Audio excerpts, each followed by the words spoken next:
Mobile banking दो तरीके से चलाई जा सकती है। एक तो आप उसको सेल्फ रजिस्टर कर सकते हैं, दूसरा आप ब्रांच में जाकर एक्टिवेट करवा सकते हैं रिटन कंसेंट देकर। सेल्फ रजिस्ट्रेशन करवाने के लिए आपके पास एटीएम कार्ड होना ज़रूरी है। एटीएम कार्ड की डिटेल्स डालकर आप सेल्फ रजिस्टर कर सकते हैं। और अगर आपके पास एटीएम नहीं है या आपको कुछ नहीं पता चल रहा है तो आप बैंक में जाकर सीधा एक्टिवेट करवा सकते हैं। तो आइए मैं आपको बताता हूँ मोबाइल बैंकिंग कैसे एक्टिवेट करते हैं और उसको चलाने का क्या तरीका है। आप सबसे पहले प्ले स्टोर में जाइए। प्ले स्टोर में ऊपर टाइप करिए IUB मोबाइल बैंकिंग। ये ऐसा ऐप ओपन होगा, इसको आपने डाउनलोड कर लेना है। डाउनलोड करने के बाद ऐसा ऐप आपकी होम स्क्रीन पे आ जाएगा।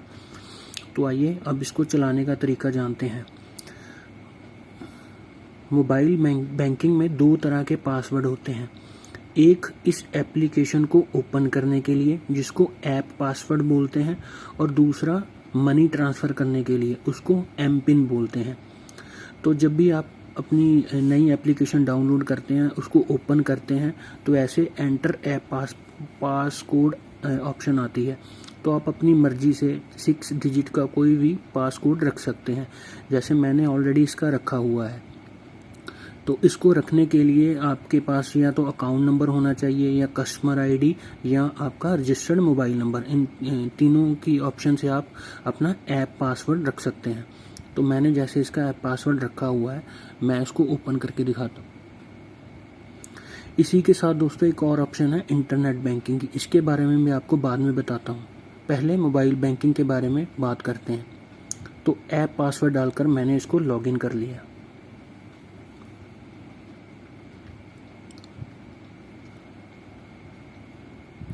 लॉगिन होने के बाद कुछ ऐसी विंडो आपके सामने आएगी। दोस्तों सबसे ज़्यादा ज़रूरत जिसकी होती है वो स्टेटमेंट जानने के लिए होती है, क्योंकि बैंक में जब भी आप जाओगे तो स्टेटमेंट निकालने के चार्जेस पड़ते हैं। लेकिन यहाँ पे आप मोबाइल बैंकिंग में free of cost statement download कर सकते हैं PDF फॉर्म में।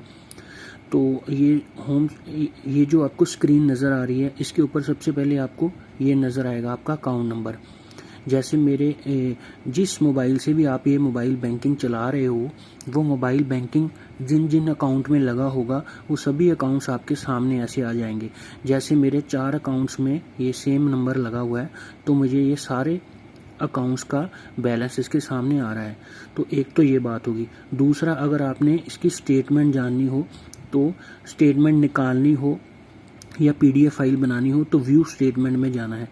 व्यू स्टेटमेंट में ऊपर अकाउंट की ऑप्शन आती है। इसमें आपने अकाउंट सेलेक्ट कर लेना है कि कौन से अकाउंट की आपको स्टेटमेंट चाहिए।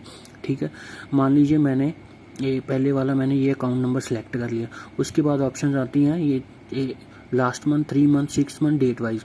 तो डेट वाइज ऑप्शन ज़्यादा बढ़िया रहती है। डेट वाइज पे क्लिक करने पे यहाँ डेट रेंज डाल देनी है। मैक्सिमम 6 मंथ की ही आप इसमें स्टेटमेंट निकाल सकते हो।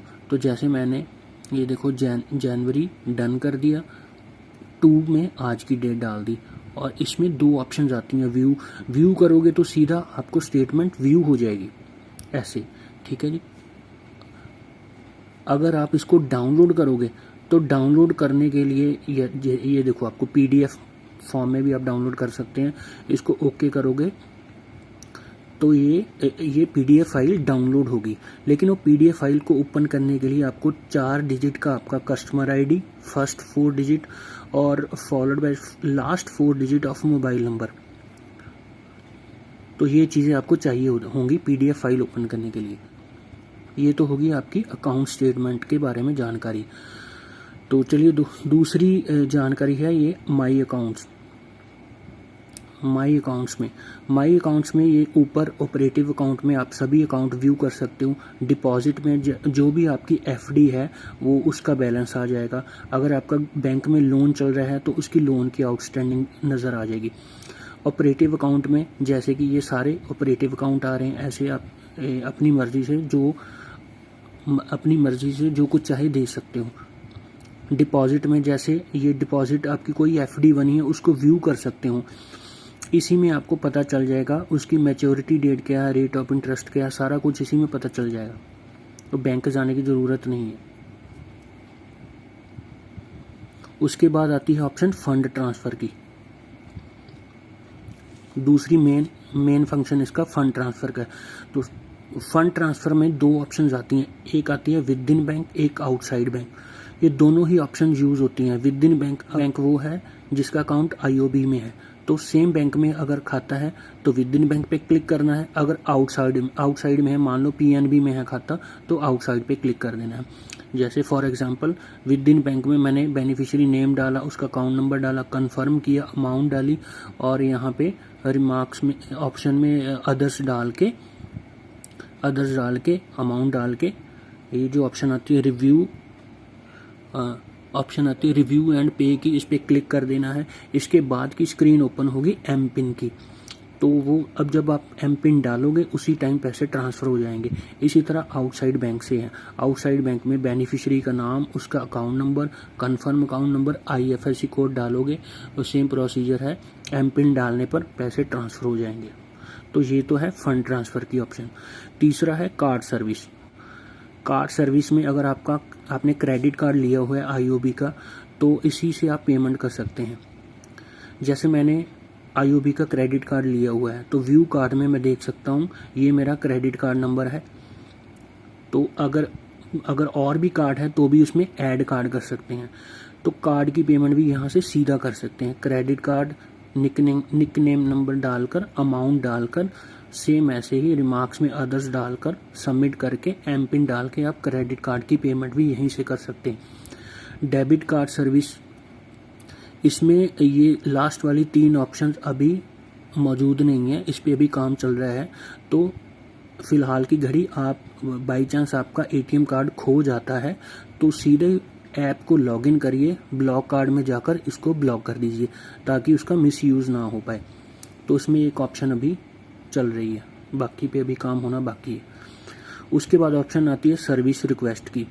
इसमें कई तरह की ऑप्शंस हैं, जैसे आपने म्यूचुअल फंड में कुछ अप्लाई करना है, अप्लाई फॉर ईमेल स्टेटमेंट हो गई, इंश्योरेंस के रिलेटेड, अटल पेंशन योजना के, ये सारी ऑप्शन इसमें आती हैं। लेकिन ज़्यादा बेटर है इन चीज़ों के लिए अगर आपको गाइडेंस चाहिए या करवानी है तो ब्रांच में जाना ज़्यादा बढ़िया रहता है। इसके अलावा यूटिलिटी पेमेंट्स हैं। यूटिलिटी पेमेंट्स में आप कई तरह की पेमेंट्स कर सकते हैं, जैसे इलेक्ट्रिसिटी का बिल दे सकते हैं, मोबाइल पोस्ट पेड रिचार्ज कर सकते हैं, केबल टीवी का, एलपीजी का हो गया, एजुकेशन अगर किसी को पेमेंट करनी है तो वो भी सारा कुछ इसमें मिल जाता है। अगर किसी को आपने ऑलरेडी पेमेंट यहाँ से की है तो हिस्ट्री में शो हो जाएगा, आपको दोबारा वो डिटेल डालने की ज़रूरत नहीं है, इसी में आपको शो हो जाएगा। उसके बाद ऑप्शन आती है voice assistant. Welcome to IOB Voice Assist. There are 4 accounts linked. Please select one. Your balance is 25,200 rupees. तो ऐसे ही ऐप बोलकर भी आपका बैलेंस बता सकती है। उसके बाद आती है चेकबुक सर्विस। तो जैसे आपने कोई चेकबुक इशू करवानी है तो ब्रांच जाने की बिल्कुल ज़रूरत नहीं है। यहाँ पे ऑप्शन आती है ऑर्डर चेकबुक की। आपने ऑर्डर चेकबुक पे क्लिक करना है, तो यहाँ पे लिखा हुआ है कि आपका एड्रेस सही होना चाहिए क्योंकि चेकबुक है जो आपके रेलेवेंट एड्रेस है वहीं पे जाएगी। आपने सीधा कंटिन्यू पे क्लिक करना है, ऑटोमेटिकली चेकबुक आपकी अप्लाई हो जाएगी और 10-15 दिन के बीच आपके घर में पहुँच जाएगी। बाकी अगर स्टॉप चेक करना है तो आप चेक नंबर डाल के उसको स्टॉप कर सकते हैं। अगर चेक स्टेटस जानना है, किसी का चेक काट के दिया है उसका स्टेटस डालना है तो इसमें पता चल जाएगा। तो चेक की सुविधा भी यहाँ पे आपको घर बैठे मिल जाएगी। इसके बाद ऑप्शन आती है इंश्योरेंस की। इंश्योरेंस में जैसे गवर्नमेंट ने स्कीम्स निकाली हैं, प्रधानमंत्री सुरक्षा बीमा योजना, जीवन ज्योति बीमा योजना, इसके बारे में प्रॉपर गाइडेंस भी है और यहाँ से आप कर भी सकते हो, लेकिन ज़्यादा बेटर है इसके लिए आप ब्रांच में जाएं। उसके बाद ऑप्शन आती है फेवरेट्स। फेवरेट्स में अभी फ़िलहाल यहाँ पे कुछ नहीं है। अगर कुछ ऐड करना है तो इसमें ऐड कर सकते हो, जैसे कोई पेमेंट आपने करनी है, कोई भी हिस्ट्री है यहाँ पे ऐड कर सकते हो आप। उसके बाद एक और मेन ऑप्शन है डिपॉजिट की। अब किसी ने एफडी बनानी है तो ज़्यादातर लोगों को ब्रांच में जाना पड़ता है, लेकिन इस मोबाइल बैंकिंग में डिपॉजिट एफडी बनाने की ऑप्शन भी है। दूसरी मेन बात ये है कि हमेशा मन में सवाल रहता है कि रेट ऑफ इंटरेस्ट क्या चल रहा है, अगर मैं इतने की एफडी कराऊं तो मुझे कितना पैसा मिलेगा। इसमें आपको कैलकुलेशन पता चल जाएगी, डिपॉजिट कैलकुलेटर इसमें मौजूद है। मान लीजिए आपने 1 लाख की एफडी करवानी है, तो इसमें अलग अलग तरह की एफडी की ऑप्शंस है, जैसे क्वार्टरली है, मंथली है, डिपॉजिट है। क्वार्टरली में आपका क्वार्टरली ब्याज आपके खाते में आता है, मंथली में मंथली आता है। इसी तरह टैक्सेबल एफडी है। फॉर एग्जांपल मैंने बनानी है, फिक्स डिपॉजिट बनाना है, ठीक है। फिक्स डिपॉजिट पे क्लिक कर दिया, मान लो 1 लाख की मैंने एफडी बनानी है, तो 12 महीने के लिए बनानी है, तो ये अपने आप कैलकुलेट करके बता देगा। रिसेंट रेट ऑफ इंटरेस्ट क्या है वो भी आपके सामने आ जाएगा। 6.15 बता रहा है, तो मैच्योरिटी इंटरेस्ट अमाउंट बता देगा। ये सारी इसमें आप कैलकुलेट करके देख सकते हैं कि मुझे कितना पैसा मिलेगा मैच्योरिटी पे। दूसरी चीज़, इसमें व्यू इंटरेस्ट रेट की ऑप्शन भी आती है। लेटेस्ट सर्कुलर इसमें अपडेटेड रहता है। एफडी के रिलेटेड कोई भी लेटेस्ट सर्कुलर है वो इसी में आपको मिल जाएगा। सीनियर सिटीजन को कितना मिलता है, एनआरई को, एनआरओ को, लोकल को, सभी की डिटेल इसमें मौजूद होती है। तो आप यहाँ पे कैलकुलेट करके ओपन डिपॉजिट अकाउंट में जाकर अपनी एफडी भी ओपन कर सकते हो। नॉमिनेशन की फैसिलिटी भी यहीं पे आपको मिल जाती है। उसके बाद ऑप्शन आती है रिचार्ज की। रिचार्ज में आप अपना प्रीपेड मोबाइल नंबर भी रिचार्ज कर सकते हैं, ऐसे मोबाइल नंबर डाल के। तो ये मैंने आपको मोटी मोटी जानकारी सारी दे दी है। इसके अलावा ऑप्शन नीचे आती है एक होम पे, ये होम पेज आ गया। अकाउंट्स में सीधा आप अकाउंट्स व्यू कर सकते हो।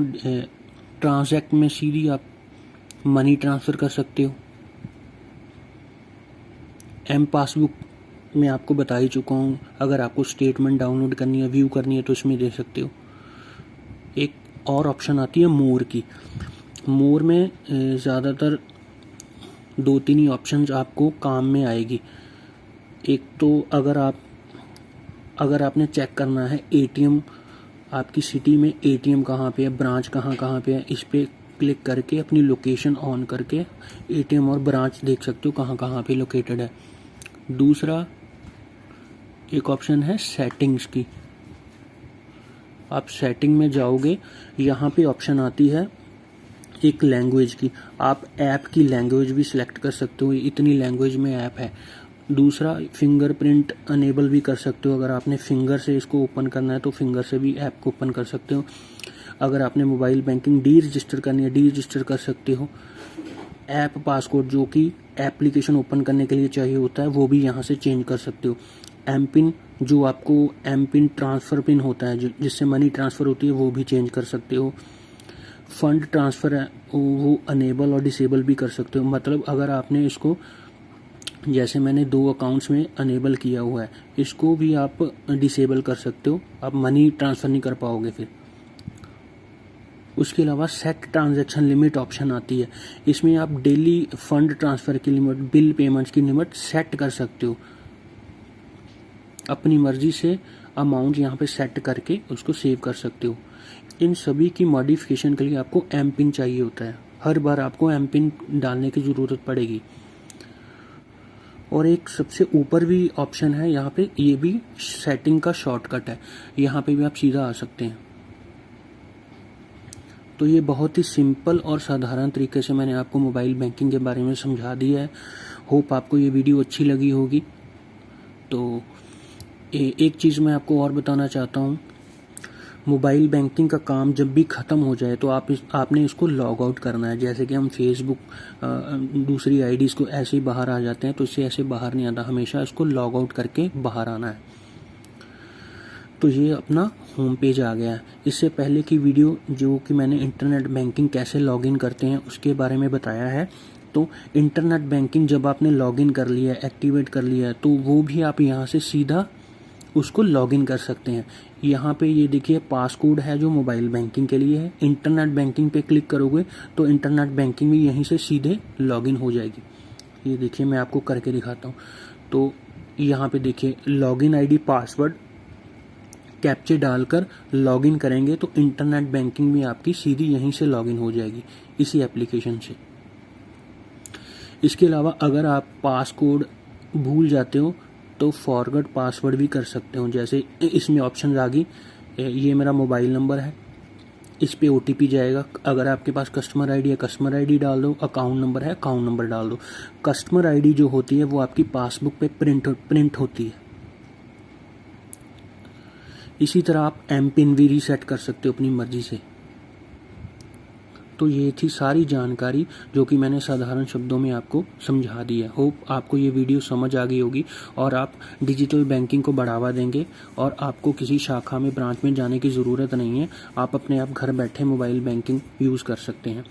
जैसा कि मैंने वीडियो के शुरू में कहा था, अगर आपने ब्रांच में नहीं जाना तो ये आप सेल्फ रजिस्टर भी कर सकते हो। सेल्फ रजिस्टर के लिए आपके पास ATM कार्ड होना चाहिएगा। ऐप पासवर्ड रखने के बाद ऑप्शन आती है MPIN रखने की। MPIN रखने के लिए आपके पास ATM डिटेल होनी चाहिए, ATM का पिन होना चाहिए। वो जब डालोगे तो ऑटोमेटिकली आपके पास अगला पेज ओपन होगा MPIN रखने का। तो इस तरह आप खुद भी MPIN रख सकते हैं, या तो फिर ब्रांच में जाकर रिटर्न कंसेंट देकर एप्लीकेशन फॉर्म भरवाकर MPIN जनरेट करवा सकते हो और मोबाइल बैंकिंग लॉगिन कर सकते हो।